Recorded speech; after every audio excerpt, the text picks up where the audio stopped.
Yeah, I didn't think about that. You okay? Or we were gonna.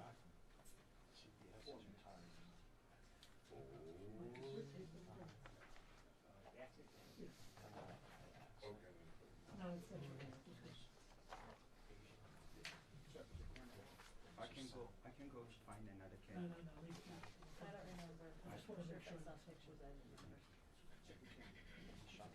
Oh.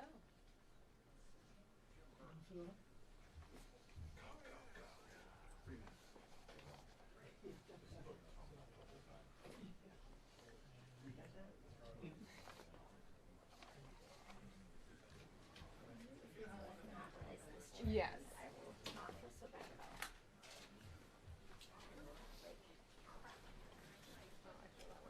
I'm Priscilla. College Degrees colder.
What did you know about this?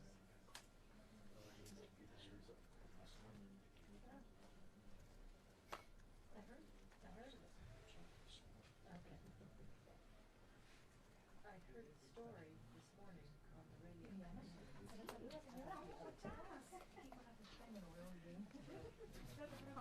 So we're about 5 minutes to start. The documents that you guys have, they're embargoed until the end of the press conference. I'll give you guys a note when the embargo's lifted. So, we good? Any questions? Is there Wi-Fi? Tim, Pope, do we have Wi-Fi here? Just building RRB. Yeah, it's the building Wi-Fi. Yeah.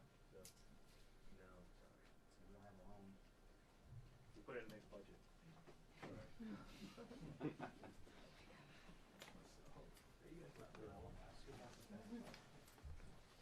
I'm gonna have parking until 2:23. Do you want to use mine?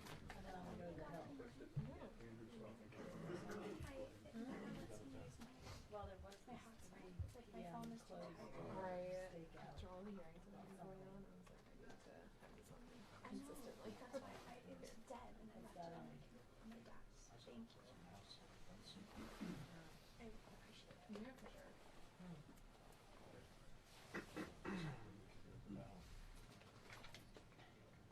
I'm hoping that doesn't become mine. You didn't tell Pablo about that, did you? Thanks. No, please don't.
would explain, like, those patterns and stuff. Yeah. Congratulations, so nice to meet you in person. Just as of now, or?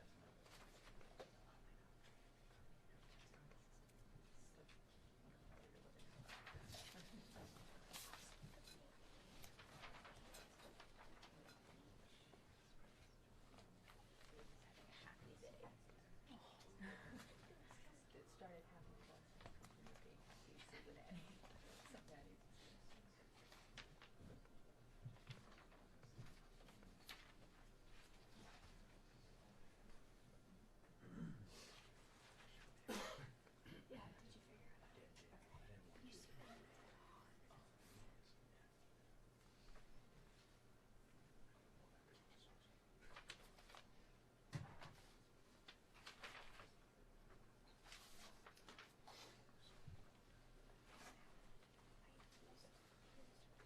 it.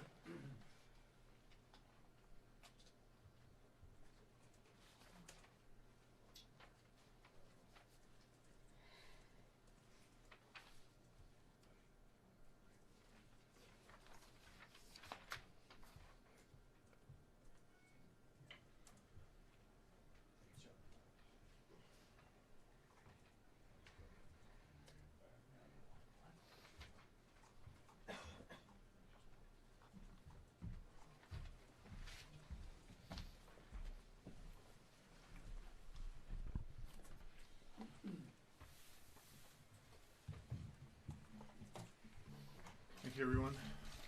We'll get started. Thank you for joining today. My name is Andrew Meehan. I'm the Assistant Commissioner for Public Affairs at U.S. Customs and Border Protection. The purpose of today's briefing is to announce the CBP's enforcement actions for the month of February in fiscal year 19. I'm joined by Chief Brian Hastings of the Law Enforcement Operations Director at the United States Border Patrol, who will provide the perspective from USBP and the impact of this surge in migration over the last several months. Commissioner McElhaney will share his perspective after Chief Hastings, and following the Commissioner's remarks, we'll open it up for a few questions. The numbers and the migration statistics will be provided on cbp.gov at 2 p.m. Eastern Time. Additionally, we will address the fiscal year 2018 border security report when compared to fiscal 2019 to illustrate this growing trend. I'm going to provide a brief overview of the numbers and then turn it over to Chief Hastings. Total enforcement actions for February and fiscal year 19 were 76,103. That includes those deemed inadmissible at the ports of entry and those apprehended in between the ports of entry. This represented a 31% increase over January.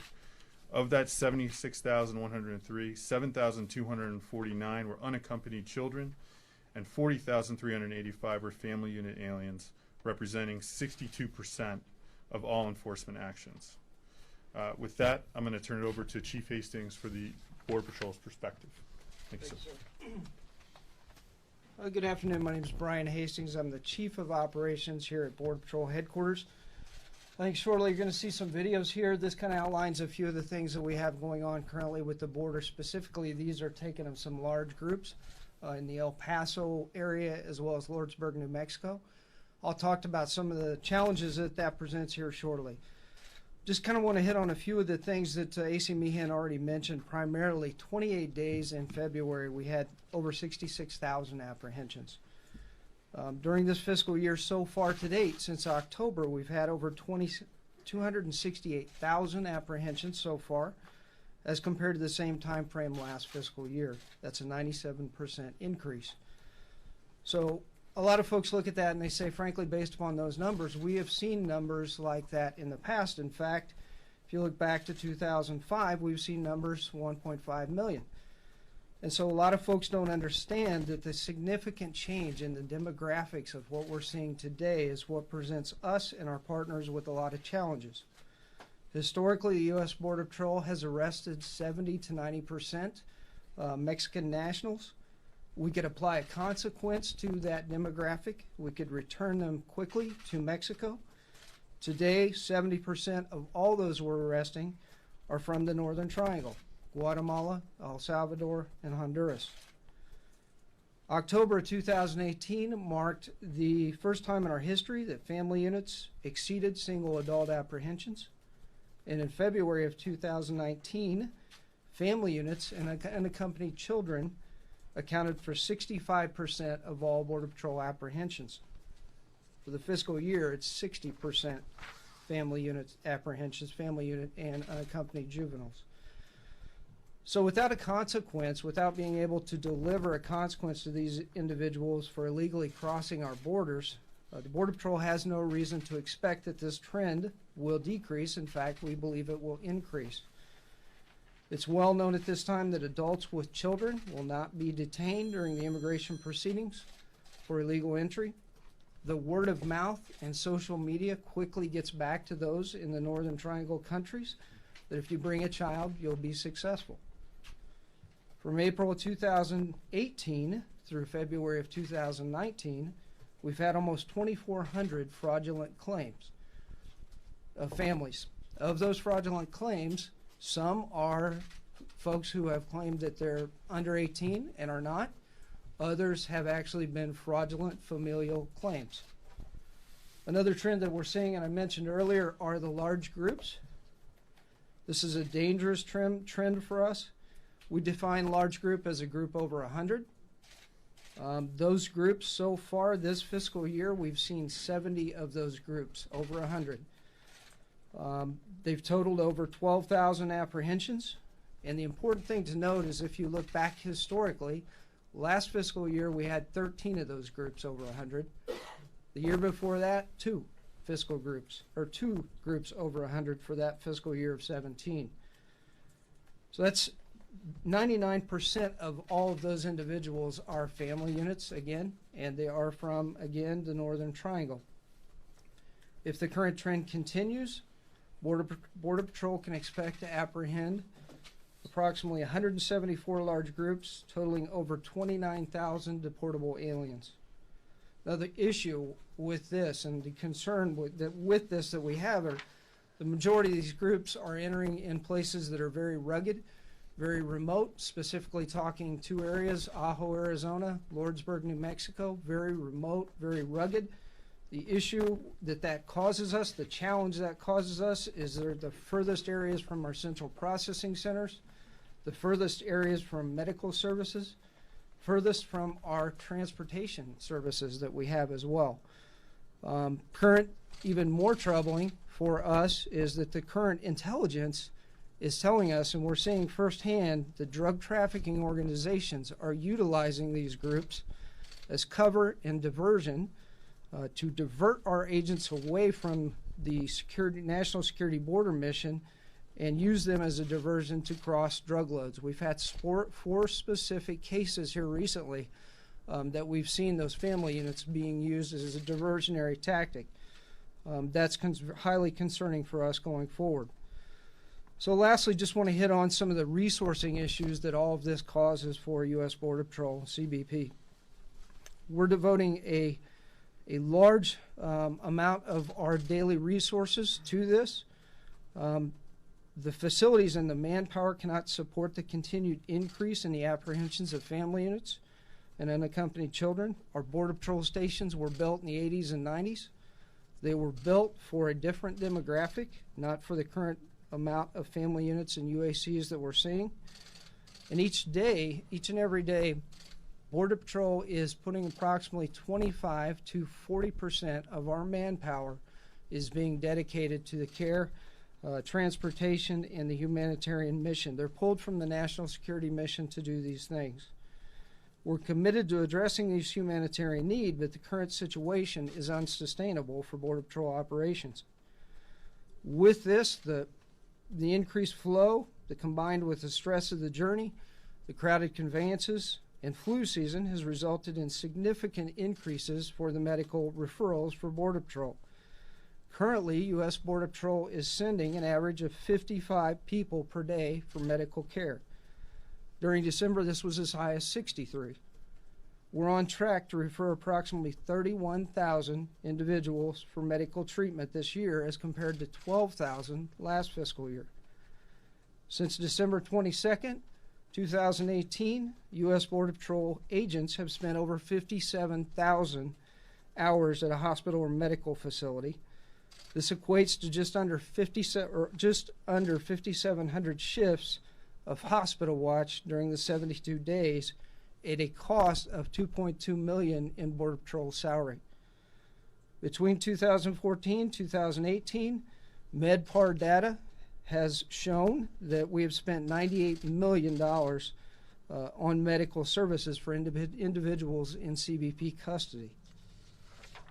That's a quick background of what we have going on operationally. I'm proud of the professionalism, compassion our agents have shown during confronting this border security and humanitarian crisis. And with that, I'd like to turn it over to the Commissioner, McElhenney, to speak more about the ongoing actions. Thank you, Chief, and thank you, Assistant Commissioner Meehan, for your briefings. Welcome, everyone, today. It should be very clear from these numbers that we are facing alarming trends in the rising volumes of people illegally crossing our southwest border or arriving at our ports of entry without documents. This increased flow presents, currently at our highest levels in over a decade, both a border security and a humanitarian crisis, challenges our resources and personnel, and is negatively impacting border security. While Chief Hastings focused on the significant numbers of illegal crossings between ports of entry, where 87% of the total flow in February came, we're also seeing stark increases in asylum seekers as we work to provide lawful and safe access at our southwest border ports of entry. In fiscal year 2018, we saw a 120% increase over fiscal year 17, with 38,000 claims at southwest border ports of entry. So far this fiscal year, we've seen a 90% increase over those record levels in fiscal year 18, and fully 60% of inadmissible persons at our southwest border ports of entry are making claims of fear of return to their home country. Taken together, these numbers are remarkable. 76,000 total apprehensions and inadmissible arrivals in a 4-week month in February. That's the highest number of encounters in any February in the last 12 years. Within that number, I just want to underscore, in 28 days, we had 40,385 encounters with family units and 7,250 encounters with unaccompanied children. That means we have apprehended and encountered more families in just 5 months and 5 days than last year's record total. Not only are the numbers increasing, the percentage of people from countries in the Northern Triangle of Central America has increased as well. Now 70% of all crossings are from these countries, and a full 62% of all crossings and encounters are vulnerable families and children. November of this fiscal year marked the first time that any other country exceeded the numbers of Mexican nationals apprehended and encountered by CBP. Guatemalans and Hondurans are both crossing now in larger numbers than Mexican nationals. These numbers are significant, as Chief Hastings explained, because unlike historical crossings, which are comprised of a large majority of single adult males from Mexico who could be repatriated quickly, families and children from Central America require increased care and processing and are released into the United States pending adjudication of their immigration claims. Within these numbers, we are confronting challenging new smuggling cycles, patterns, and methods. So-called caravans, where 500 or more migrants form groups in Central America, mostly in Honduras, and travel together through Mexico to our southwest border. Separately, we see a new phenomenon highlighted on the screen of large groups of mostly family units from Guatemala who are traveling on buses through Mexico to the U.S. border in much shorter smuggling cycles, making the journey in as little as 4 to 7 days and on a very consistent basis. So far this year, as Chief Hastings alluded to, we've seen more than 70 instances of groups over 100. In one case, agents encountered a group of 334 migrants. And smugglers are dropping these groups in the most remote areas of our border, including places like Antelope Wells, New Mexico, Ajo, Arizona, and Yuma, Arizona. The availability of these express bus routes means that more young children are arriving at our border, and we are seeing migrants arrive with illnesses and medical conditions in unprecedented numbers. To address these concerns, which were put into stark relief with the tragic deaths of 2 migrant children in December, CBP has mounted significant new efforts to increase medical checks and care upon arrival at Border Patrol stations or ports of entry. On December 25, 2018, I directed CBP to complete secondary medical reviews of all children in Border Patrol custody by either contract medical professionals or a CBP agent and officer trained as an EMT or paramedic. To sustain and formalize this work, on January 28th, I issued an interim medical directive developed with advice from medical experts and pediatricians to guide CBP's deployment of enhanced medical efforts to mitigate the risk to and improve our care for individuals in CBP custody as a result in these surges of children and families. Since the directive was signed, with the help of interagency partners like the U.S. Coast Guard and Public Health Service, CBP has interviewed 27,000 juveniles, and certified medical practitioners have screened over 12,000 more, transporting an average, as you heard, of 55 people to the hospital each day. We're going to make that procedure publicly available today, given the intense interest in our medical efforts on the border. The Border Patrol's El Paso sector I want to highlight for a second, because they've experienced these trends and these increases more acutely than any other place along the border new in this fiscal year. That includes El Paso and about 40 miles south, as well as all the way through New Mexico and the Boot Heel, extending toward the west. El Paso sector alone has seen a 434% increase in apprehensions this fiscal year. The vast majority are family units and UA unaccompanied children arriving in large groups, which challenges their capacity in our facilities. Facilities housing migrants near El Paso have reached capacity and gone over capacity numerous times in this fiscal year in the first quarter, a situation that impacts both the efficiency of migrant processing and the quality of our care that we're able to provide for detained migrants. To help address this, we are taking steps to establish a centralized processing center, CPC, in the El Paso sector. This will help us protect the health and safety of families and children in custody while streamlining operations and reducing the time that we're holding families and children. The El Paso Central Processing Center will provide one location for the processing of family units and children in an appropriate environment and will facilitate consistent medical assessments in one location. I want to underscore a key point here. While our enhanced medical efforts and the creation of new facilities will assist with managing the increased flows, and while we'll continue to do all that we can to address these increases in traffic safely and humanely, the fact is that these solutions are temporary and this situation is not sustainable. Remote locations of the United States border are not safe places to cross, and they are not places to seek medical care. The system is well beyond capacity and remains at a breaking point. Based on the experiences of men and women on the front line, this is clearly both a border security and humanitarian crisis. And we know what is driving these trends. These increases in traffic are a direct response from smugglers and migrants to the vulnerabilities in our legal system. These weaknesses in our immigration laws and accumulated court rulings now represent the most significant factors impacting border security and causing this humanitarian crisis. These include, first and foremost, the inability to keep families together while they complete expeditious and fair immigration proceedings. Instead, crossing with a child is a guarantee of a speedy release and an indefinite stay in the United States. The asylum gap, where approximately 80% of individuals meet the initial credible fear bar in the asylum process, while only 10 to 20% of Central Americans are found to have valid asylum claims at the end of their immigration court proceedings. And the disparate treatment under the Trafficking Victims Protection Reauthorization Act, which allows for children arriving from Mexico and Canada, contiguous countries, to be repatriated, but not children from other countries, including those in Central America, regardless of the position of those governments. No one knows these vulnerabilities better than transnational criminal organizations, who are continually working to exploit vulnerable people in the Northern Triangle and the weaknesses in our system. The message from the smuggling organizations to parents in Guatemala, Honduras, and El Salvador is clear. If you bring a child, you will gain entry to the United States and you will be allowed to stay. There are solutions to this crisis. We need to continue to support the governments in Central America to improve economic opportunities, to address poverty and hunger, and to improve governance and security. The administration announced $5.8 billion in aid and investment commitments in December. We must work with the new administration in Mexico on addressing the transnational criminal organizations that prey on migrants and incentivize this traffic. We must invest in border security, including a modern border barrier system, additional agents and officers, technology to screen vehicles, and air and marine support. And we will put the investments in the fiscal year 19 appropriations bill to good use. But we also need we also face an acute need for legislative action to address the gaps in the legal framework given the challenges I outlined here today.